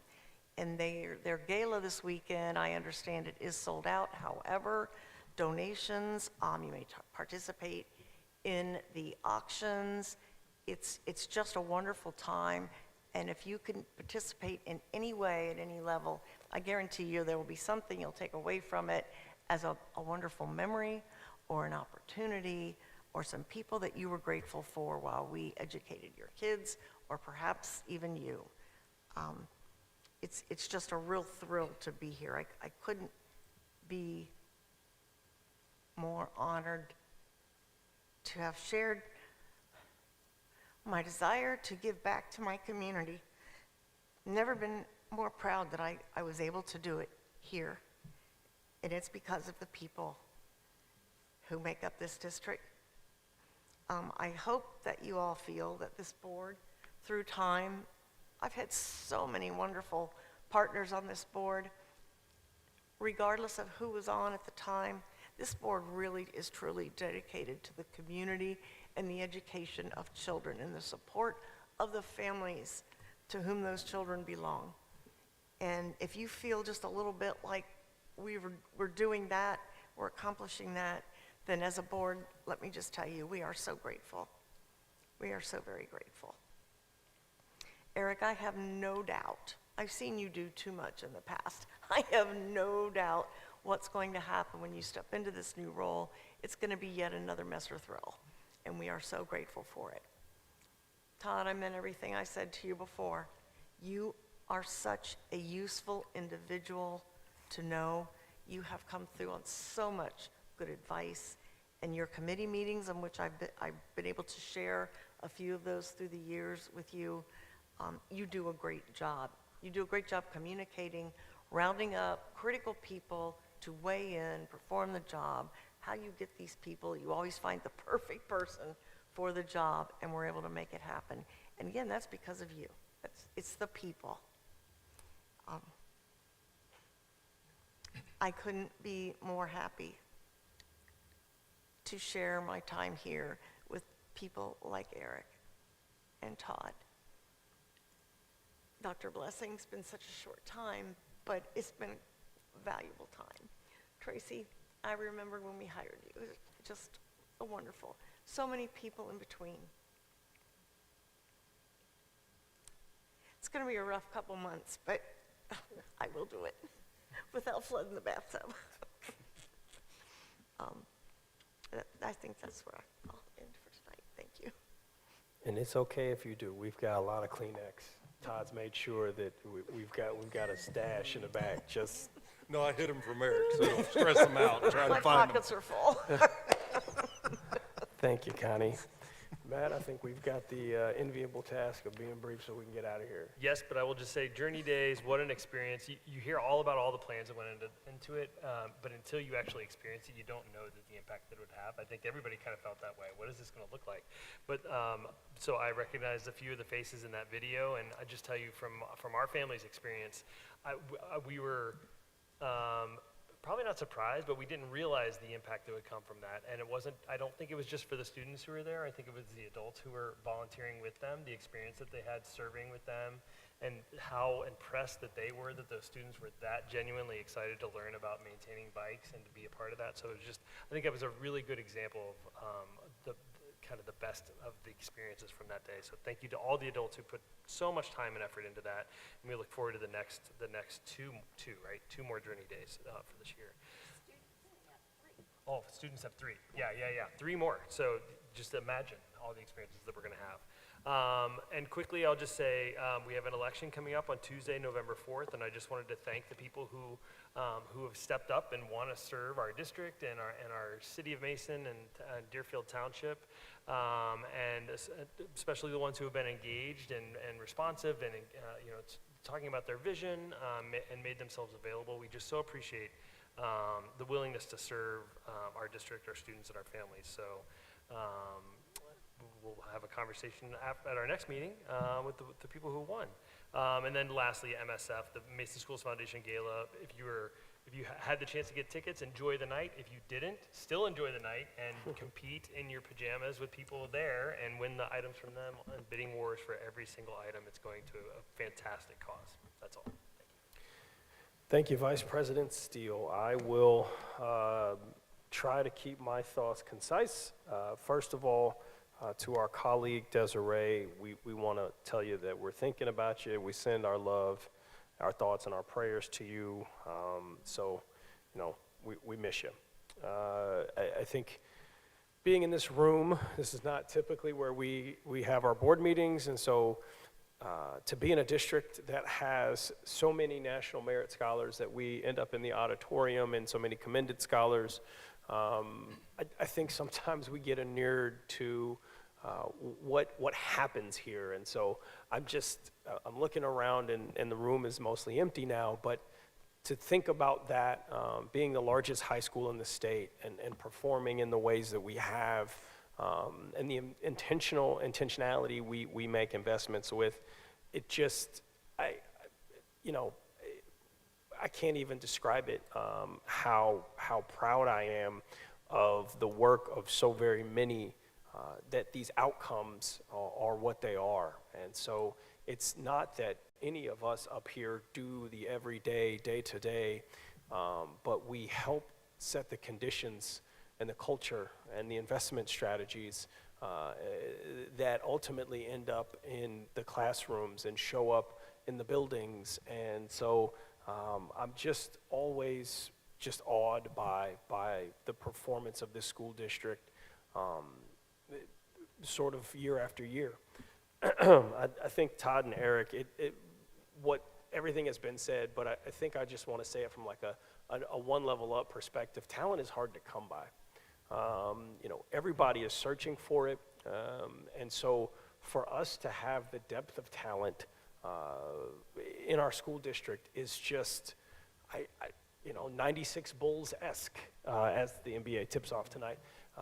You can pull people off the bench that you would not have thought would be a Hall of Famer, but because they are in this culture and they're doing these things, they go up levels that they themselves did not know they had. And so I'm just grateful to serve in a district that has access to so much talent, and then has the intelligence to deploy them in ways that benefits the rest of us. So I'm just really excited for both of you to continue to use your talents. You're going to do great. You're going to do great, and we've been the beneficiaries of your greatness. So thank you both. It is kind of like going from a Tom Brady to a Patrick Mahomes. I mean, listen. Neither one of them particularly mobile. I'm just kidding. I couldn't pass it up. But I think all of that kind of crystallizes when you have other districts here, and to Jonathan's point about the AASA, having districts from across the country here, and interacting with those leaders, seeing what we do, and they have been in education. They do ostensibly what we do, and they are awed in the manner in which we do it. And so I'm just grateful to be able to serve here, and continue to push for innovation, for excellence, but the care for the person. There was a student panel, and I'll be brief because it was really impactful to me to hear these students talk about what was meaningful to them about being in Mason. And one student said, what does success look like to you? And they said, well, we've been told that we don't believe that success is a grade. I mean, yes, you want to get good grades, but it's about learning. And it just struck me because I remember when people saw us as a performance mill, and then the district with intention said, we want to just focus on what success means to the individual student, being your best, purpose and potential. And to hear that student who's not even a senior yet be able to say, I'm here to discover what learning and purpose and meaning is to me, it was breathtaking. And to hear the student next to them talk about having to leave a war-torn country and find their way into our school district, and what that means to them, and what success looks like, and how they were maturing in that journey. And it just, you guys you're changing lives and changing the trajectory of families, and that is phenomenal work, and it takes the level of care and intention that I know these people up here and in the buildings and in the classrooms work with. And so I'm just grateful to play my part in that. To echo Matt, and I'll be done, thank you to all the local people who have raised their hand to say that they want to serve their communities in elected office. It is hard.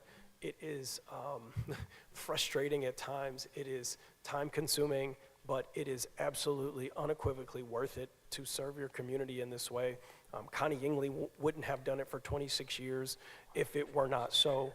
I've met the lady. She doesn't waste her time, and she doesn't lose either. So there's that. But I'm grateful to those that have raised their hands. We don't always have to agree with what someone says. That is the beauty of this country and the First Amendment. But what we can do is engage. And I have seen engagement at the forums. I've seen engagement in the community, and I just encourage everyone. We live in a time where we can think that engagement comes from behind a keyboard. I promise you it doesn't. I promise you it doesn't. Engagement comes from showing up in spaces, being asked difficult questions, and answering them with integrity and honesty. That's what engagement is, and you do that over time, and people begin to trust you. None of what we do, any of us, can be accomplished without the trust of the people that we work alongside and the people that we work for. And so to those people who have raised their hand and begun to build that trust equity in the community, I salute you, I thank you. We cannot afford to lose your engagement. We are better because of it, and the conversations that generates. So again, this is the last board meeting before the election, and so, wish everybody well. And, Connie, you get to retire undefeated, which is a rare feat, so congratulations to you. Narrow blow last time. Thank Well, you. you still made it. Just one guy. But we'll talk about that later. And with that, I will take a motion to adjourn. So moved. Second. All in favor? Yes. Yes. Thank you, everyone.